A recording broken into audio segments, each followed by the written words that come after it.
Good morning. Thank you for joining me on Your Health Matters. I'm your host, Tracy Trypuc. I'll introduce my guest in a moment, Dr. William Spencer, a noted Long Island otolaryngologist and pediatric airway specialist, who is also a Suffolk County legislator of the 18th District. He's very busy today, so he will be calling in to the show shortly. If you've been near a television or picked up a newspaper recently, perhaps you've heard in the news about a virus called Enterovirus D68 that has been hospitalizing children in many states throughout the country. Just this week, the first confirmed case of Enterovirus D68 was confirmed by health officials in Nassau County in a child who, fortunately, has been discharged from the hospital and is now recovering at home. Can we please show the Newsday front? Thank you. The Enterovirus D68, or EVD68, first emerged in California in 1962. The virus since then, according to the CDC, has been reported rarely in the United States. There were small clusters of EVD68 with associated respiratory illnesses reported in 2009 to 2010. There are no available vaccines or specific treatments for EVD68, and clinical care is supportive. The purpose of today's show is to inform parents about the clinical symptoms of the virus, measures being taken, and to reassure parents about the clinical course of EVD68. I will get into some of those issues when Dr. Spencer does call into the show. But right now, I'm going to discuss some of the measures that we all can take to try and prevent viruses and flu and the flu virus as well. So I will switch to, just give me 1 second.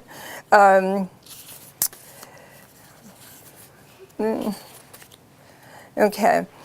These enteroviruses are transmitted through close contact with an infected person or by touching objects or surfaces that are contaminated with the virus, and then by touching your mouth or your nose or your eyes, which are your mucous membranes. There is no specific treatment for EVD68 infections other than management of the symptoms, and no specific antiviral medications are currently available for this purpose, which is why it is important to take steps to protect yourself and others from respiratory infections such as the enterovirus, including, can we have the washing your hands, please? Okay. It is very important to wash your hands properly whenever you come in contact with someone that might be sick, when you come in contact with a dirty surface, but you need to wash your hands properly, which means that you need to wet them well, you need to use soap, you need to wash for 20 seconds, and a good way to know that is to sing happy birthday to yourself 2 times, and that will give you 20 seconds. Wash vigorously, wash between your fingernails, wash the back of your hands, and then rinse, then dry, and toss that towel up, and here's Dr. Spencer right now, and then use a dry paper towel to shut off the faucet. Hello, Dr. Spencer. Welcome to our show. Hello, how are you? I'm well, thank you. Thank you so much for joining us. I gave you an introduction before, so I very much appreciate you joining us. I know how busy you are. I was just discussing that there was no treatment for the enterovirus, and that proper hand washing is very important. But we can move back now into some of the things I wanted to ask you about.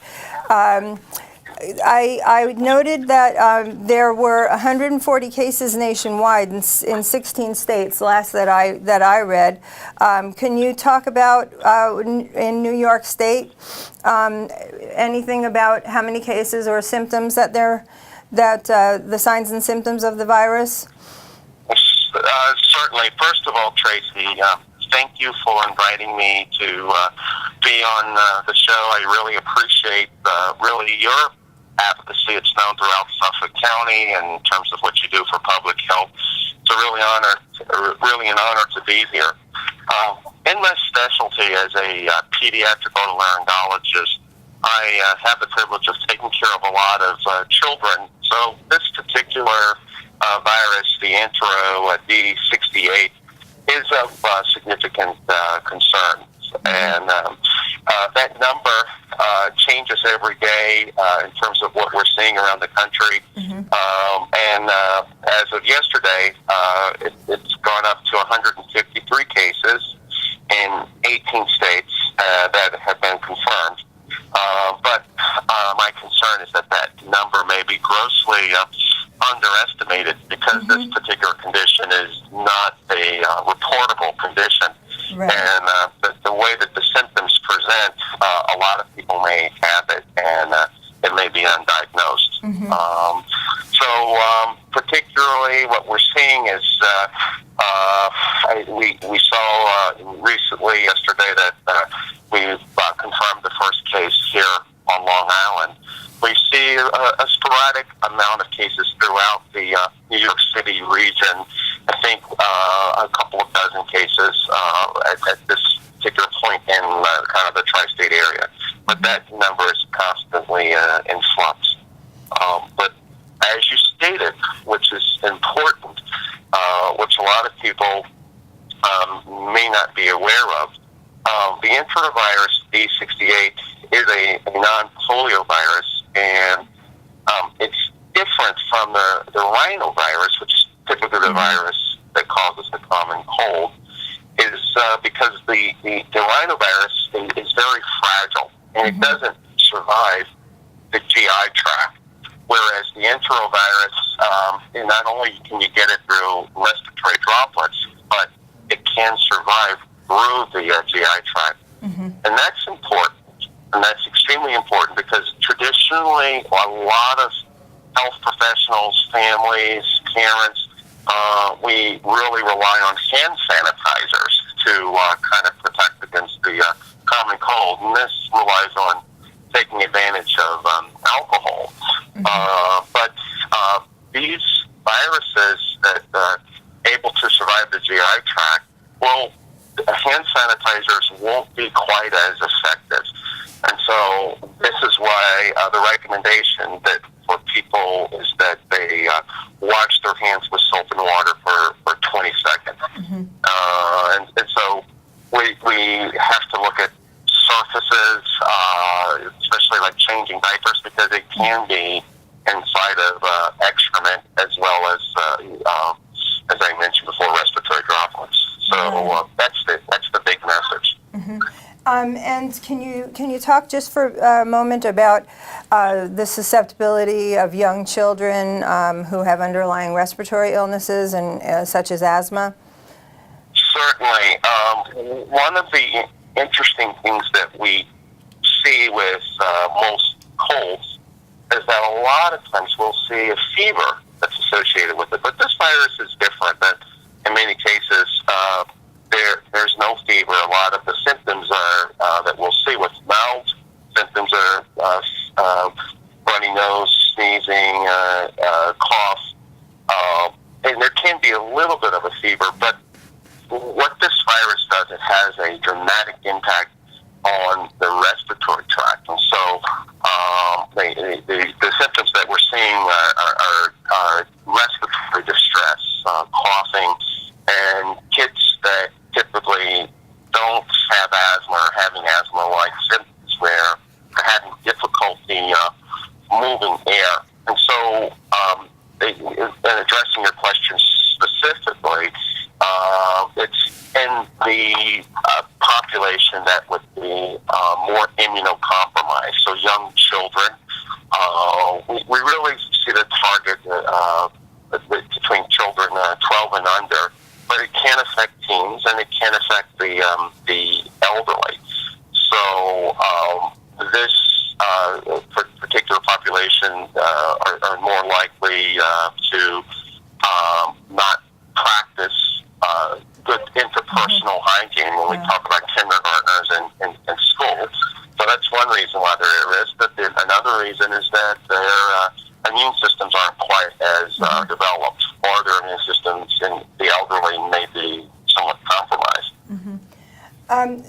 So since these the symptoms can sometimes look like the flu, at what point would you suggest that a parent take their child to the doctor, or if necessary, go to the emergency room? You know, what are the signs that you would be looking for that this actually, you know, is something that's you know, worse or could possibly be the Enterovirus D68? Oh, that's a great question. And this is, you know, interestingly enough, a lot of times in cases where we have uncomplicated flu, sometimes the preference is that, you know, that you kind of stay home and not necessarily go out and spread it around. But when the enterovirus, actually, I feel the recommendations are a little different. It's because although there's no treatment, this virus is very survivable. There are very few deaths associated with it, but the respiratory support is imperative. And so if you see a child that's coughing and having difficulty breathing, my suggestion is that they seek medical care right away, because in the emergency room or in the hospital, they're able to offer oxygen. They're able to offer breathing treatments that may help to open up the lungs. And that support, typically, if given, will, although this virus can have severe impact, with support, the chances of it creating significant harm is very low. So my recommendation is that there is suspicion, and one of the things that I look at, especially with young children, are the issue of retractions. And when we talk about retractions, we're talking about the neck, the chest, the nostrils moving in and out. And so as a child is working to move air, we'll start to see that the diaphragm will retract. And so you'll see that the chest is kind of going in and out, and you can see that the child is laboring. As retractions start to progress, you'll start to see on the neck, you'll see the neck retracting, the neck musculature retracting, and that indicates that this child is really starting to work very hard. And when you see that type of resistance make it to the point where the nostrils are flaring, then the concern here is this is a child that's working very hard for every breath. And this is a situation where you would really want to get that child to some sort of respiratory support area immediately. Okay, thank you for that. So hopefully, if it doesn't get to that situation, then because there is no vaccine, there is no actual treatment for it, then really we just have preventive steps, which would be respiratory etiquette and hand washing. And do you have anything to add to that? Yes. Respiratory etiquette is important. So making sure that with coughs and sneezes that we train to kind of sneeze within the elbow is a good practice. The differences here, though, is that we also need to take contact precautions, because the regular rhinovirus, if there is a virus on a surface, it really survives for a very short period of time. But because this virus is a little more hardy, it can go through the GI tract, it can last on an outside surface for a lot longer. So we see the contact precautions, especially dealing, again, where you're talking about young children that may have diapers, because it can be in the fecal matter also. But then the contact surfaces, doorknobs, telephone. So in your homes, the bathroom doorknobs, the counters, the kitchen surfaces. Yeah. So it's Yeah, so that's very important. So I think the takeaway here is what I see anyway, and I would like to hear your opinion on that. Is that I mean, we see this in the media. You know, we see stories, and you know, yes, we need to be concerned, but we can take proactive steps, and I think that we shouldn't be very alarmed as far as you know, parents goes, because if the parents are aware and we can make them aware and they can go see their doctor and do these preventive steps, then the child can get treatment and hopefully have a good course of this. You're absolutely correct, Tracy. I love your take-home message regarding this. You know, it's a highly contagious virus. It does have severe symptoms at times, but it is something that we can support, and the vast majority of people will recover. And so there is no need to panic. But if we can take those precautionary measures, washing our hands, soap and water for 20 seconds, avoid touching eyes, nose, and mouth with unwashed hands, avoid kissing, hugging, sharing cups or eating utensils, and then disinfecting touched areas, also toys, that's important. Yes. Then I think that we can contain this, and we will be fine. Okay. We're just about ready to wrap up, and I do have a graphic about the text-free driving pledge. Do you have a moment to just speak about that? Oh, absolutely, absolutely. Thank you so much for bringing that up. Today is actually National Texting While Driving Awareness Day, and it's so important this time of year when we see our high schools with young seniors who are just starting to drive. And unfortunately, we always hear about tragedies that occur where, you know, one of the new drivers who really feel that they are able to text, they're very excited about what's going on. And the issue is the apathy, is when we start to feel like it can't happen to me. And although we've increased the penalties and we're cracking down, it's one of those things that we really need people to have the awareness, because a lot of times a police officer can't see someone texting kind of below the steering wheel. Correct. And although enforcement is good, if someone's trying to conceal their texting, it can make them at increased danger. So if we can save a life by making young people aware and taking the pledge that they won't text and drive, we see that over 2.5 million people have taken the pledge. And 90% of our young people say that if someone asked them, especially their peers, not to text and drive, that they wouldn't do it. And 95% say if their parents asked them not to do it, that they wouldn't do it. So getting the message out there is very, very powerful, and it is making a difference.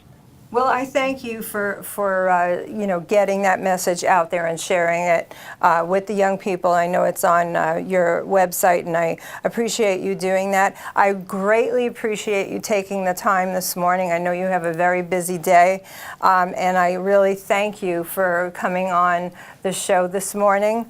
This is, go ahead. Thank you, Tracy.